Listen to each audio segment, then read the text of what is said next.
Nós vamos abordar os temas que marcam essas candidaturas e o candidato vai ter 1 minuto para as considerações finais. Candidato Lula, boa noite. Obrigada pela presença. Boa noite, Renato.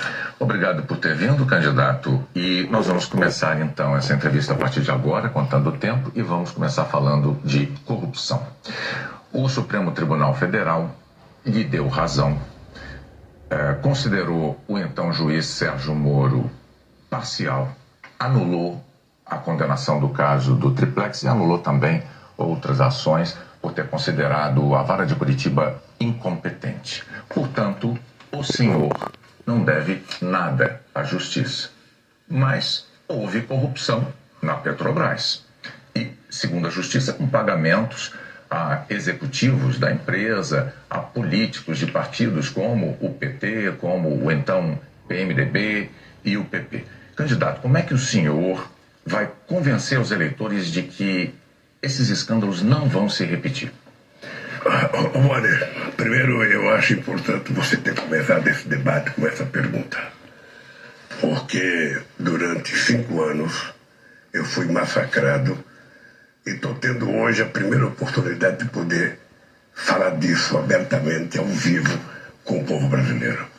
Primeiro, a corrupção, ela só aparece quando você permite que ela seja investigada. Eu queria começar dizendo para você uma coisa muito séria.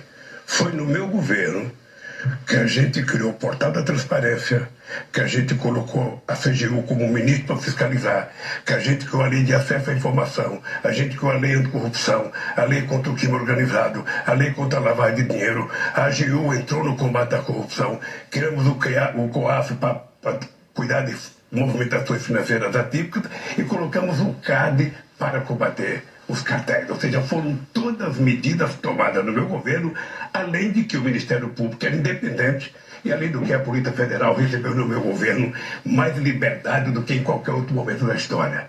Porque você está lembrado que em 2005, quando surgiu a questão do mensalão, eu cheguei a dizer o seguinte: só existe uma possibilidade de alguém não ser investigado nesse país, é não cometer erro. Se cometer erro, vai ser investigado. E foi isso que nós fizemos. Olha, se alguém comete um erro, alguém comete um delito, investiga-se, apura, julga, condena ou absolve e está resolvido o problema. O que foi o equívoco da Lava Jato? É que a Lava Jato enveredou por um caminho político delicado. A Lava Jato, ela ultrapassou o limite da investigação e entrou no limite da política. E o objetivo era o Lula. O objetivo era tentar condenar o Lula.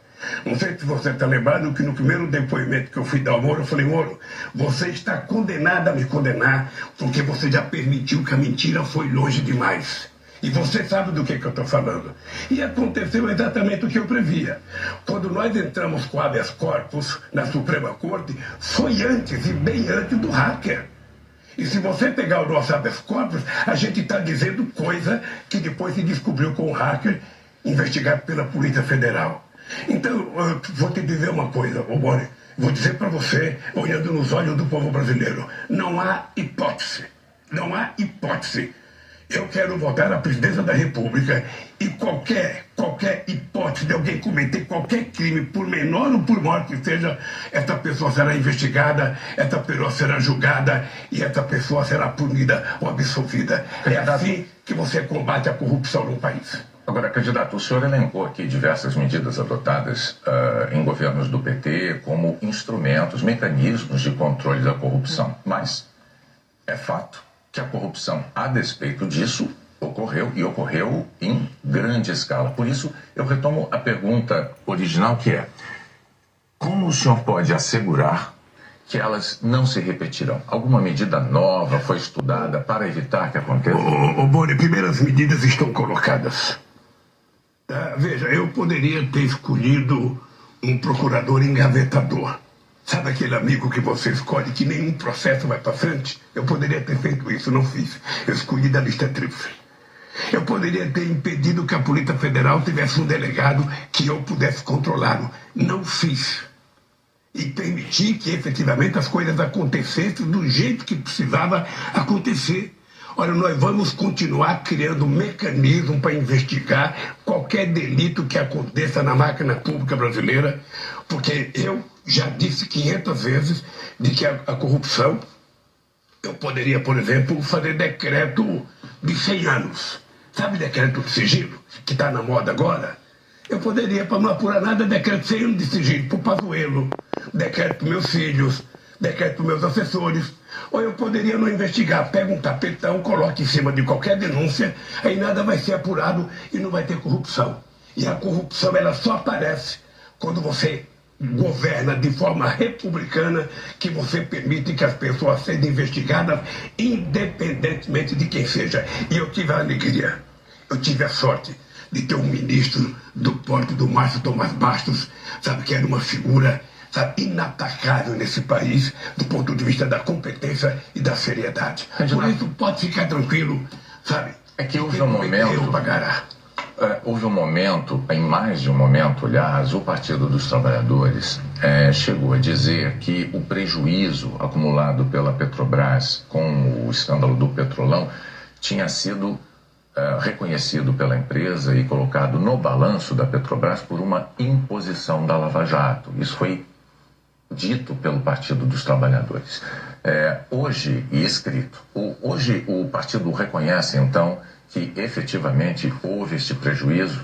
Deixa eu lhe falar uma coisa. Você não pode dizer que não houve corrupção se as pessoas confessaram. O que é mais grave é que as pessoas confessaram e por conta das pessoas confessarem ficaram ricos por conta de confessar. Ou seja, foi uma espécie de uma delação premiada. Você não só ganhava liberdade por falar o que queria o Ministério Público, como você ganhava metade do que você roubou. Ou seja, o roubo foi oficializado pelo Ministério Público, o que eu acho uma insanidade e uma aberração com esse país. Ou seja, o correto era você fazer a investigação que tinha que fazer da forma mais correta possível, como fizeram no meu tempo que eu era presidente, e depois, se a pessoa foi inocente, você absolve. Se a pessoa for culpada, você condena. O que acontece é que aqui no Brasil, Bonner, nós temos um problema sério. É que as pessoas são condenadas pelas manchetes de jornais e depois não se volta atrás. Mas voltaram 6 bilhões e 200 milhões de dólares para a Petrobras. Foram devolvidos muito desse dinheiro, inclusive por diretores da Petrobras, que não tinham como juntar. Não, que ótimo que votou e o Ministério Público queria pegar 2 bilhões e meio para eles, criar um fundinho para eles. Né, desses 3 bilhões e mais ainda. A gente olha o que eles devolveram, mas vamos olhar os prejuízos que foram dados. Por conta da Lava Jato, nós tivemos 4 milhões e 400 mil desempregados nesse país.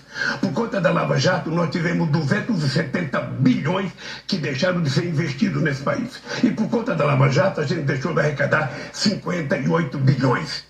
O que eu quero te dizer é o seguinte, é que você pode fazer investigação com a maior seriedade, como foi feito na Coreia, na Samsung, como foi feito na França, na Alstom, como foi feito na Volkswagen da Alemanha. Você investiga, se o empresário roubou, você prende, condena, mas você permite que a empresa continue funcionando. Aqui no Brasil se quebrou as indústrias de engenharia que nós levamos quase que um século para construir. E nós agora daqui vamos ter o prejuízo, porque se eu ganhar as eleições, a gente vai ter que fazer um grande plano de investimento de infraestrutura. A gente vai ter que recuperar muitas obras. Eu vou fazer uma reunião com os 27 governadores para saber quais são as obras prioritárias de cada estado. E esse país vai voltar a andar. Nós vamos falar de economia daqui a pouco, mas antes de passar a palavra para a Renata Vasconcelos, eu gostaria de fazer só uma observação sobre os números que o senhor mencionou. Muitos economistas afirmam que esses milhões de empregos não criados, os investimentos que não foram realizados, seriam consequência não da Lava Jato, mas da crise econômica herdada da gestão de Dilma Rousseff. Mas, Renata.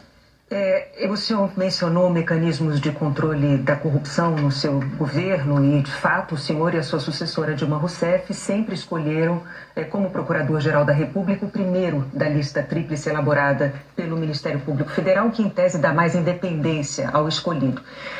Ano que vem termina o mandato de Augusto Aras na PGR. Mas, ultimamente, quando o senhor é perguntado sobre se vai cumprir, respeitar a lista tríplice, o senhor tem evitado responder. Por quê? Porque eu quero que ele fique com a pulguinha atrás da orelha. Eu não quero definir agora o que é que eu vou fazer. Primeiro eu preciso ganhar as eleições. Esse negócio da gente ficar prometendo fazer as coisas antes da gente ganhar, a gente comete um erro. Veja, eu respeito muito o Ministério Público. Uma das queixas que eu tenho da força-tarefa da Lava Jato é que eles quase jogam o nome do Ministério Público na lama. Porque houve muito equívoco e muitas aberrações. O Ministério Público